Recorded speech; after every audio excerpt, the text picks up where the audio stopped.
Bismillahirrahmanirrahim. Assalamualaikum warahmatullahi wabarakatuh. Alhamdulillah, assalatu wassalamu ala rasulillah wa ala alihi washabihi wa mawalah, wala haula wala quwata illa billah. Sahabat Ruqyah rahimakumullah, berjumpa lagi dengan saya Umar Al-Fatih Channel.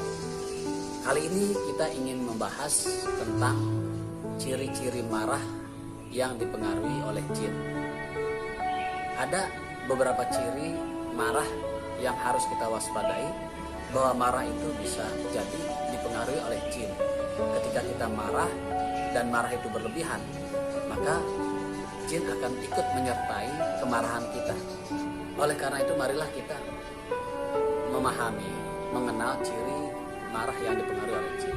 Yang pertama adalah marah yang meledak-ledak, marah yang tidak terkendali, marah yang mungkin sudah tidak tahu diri, marah yang mungkin bisa jadi mata hatinya tertutupi, mata batinnya tertutupi, kepalanya tidak lagi berpikir dengan jernih, otaknya tidak lagi berfungsi dengan baik. Maka kemarahan ini biasanya dipengaruhi oleh jin dan akan dipengaruhi oleh jin selanjutnya.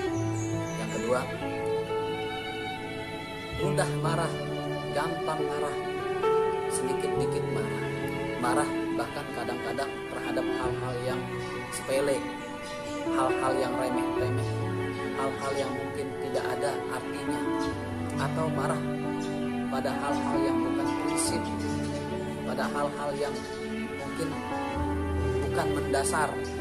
Maka marah yang seperti ini harus kita waspada, kita hati-hati. Bisa jadi marahnya kita ini dipengaruhi oleh jin. Marahnya kita bisa jadi akan berkelanjutan, akan berketerusan, yang mengakibatkan adanya muncul kebencian, munculnya rasa sakit hati, munculnya bahkan rasa dendam di hati. Ini yang harus kita waspadai. Yang ketiga adalah marah pada kondisi tertentu, pada waktu tertentu, pada tempat-tempat tertentu.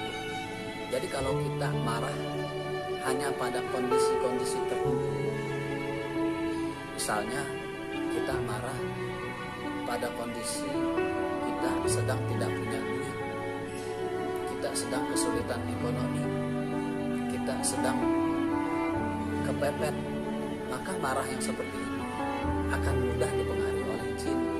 Hati-hati kita.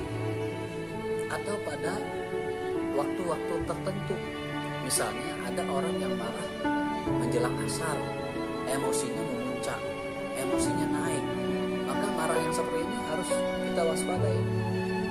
Lewat dari waktu itu dia tidak marah. Nah, ini harus waspada kita, hati-hati terhadap marah-marah seperti itu. Atau ada orang marah pada tempat-tempat tertentu. Ketika dia di kantor, dia bisa menahan marahnya. Tapi ketika dia di rumah, maka marahnya meledak. Nah, ini harus kita waspadai, bahwa marah ini bisa dipengaruhi oleh jin. Masuknya jin ke dalam tubuh kita. Dan ketika jin ini masuk ke dalam tubuh kita, dia akan bersemayam, akan berdiam di dalam tubuh kita, dan dia akan terus memunculkan kemarahan kita, akan terus mempengaruhi marahnya kita. Nah, ini yang harus kita waspadai. Jangan sampai kemarahan kita ini dipengaruhi oleh mereka. Yang kita waspadai adalah ketika kemarahan itu sudah menjadi karakter kita, menjadi kebiasaan kita. Dan kalau sudah menjadi kebiasaan kita, maka akan sulit kita memperbaiki, akan sulit kita menghilangkan kemarahan itu. Karena bukan hanya diri kita, jin itu akan ikut mempengaruhi. Alladzi yuwaswisu fi sudurin nas. Setan itu senantiasa mempengaruhi, memunculkan rasa was-was di dalam diri kita. Dan ketika kita mencoba menghilangkan kemarahan itu, maka akan berat. Kenapa? Karena setan jin itu bermain. Maka solusinya adalah kita hilangkan kemarahan itu, kita redam kemarahan. Sebagaimana Rasulullah SAW bersabda, la taghdab walakal jannah. Kita ingat bahwa ketika kita mampu menahan marah, maka Allah akan memberikan ganjaran pahala yang besar, yaitu surga yang penuh dengan kenikmatan. Dalam ayat lain Allah Subhanahu wa taala berfirman, "Wa amma man khafa maqama rabbih wa nahan nafsa 'anil hawa fa innal jannata hiyal ma'wa."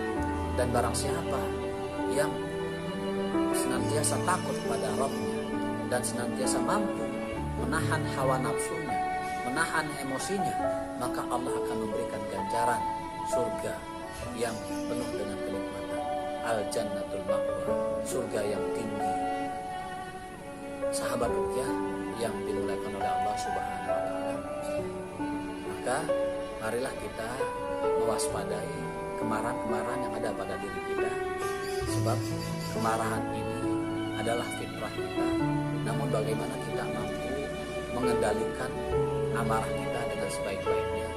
Marah boleh, tapi jangan berlebihan. Mudah-mudahan bermanfaat. Aku lupa ada.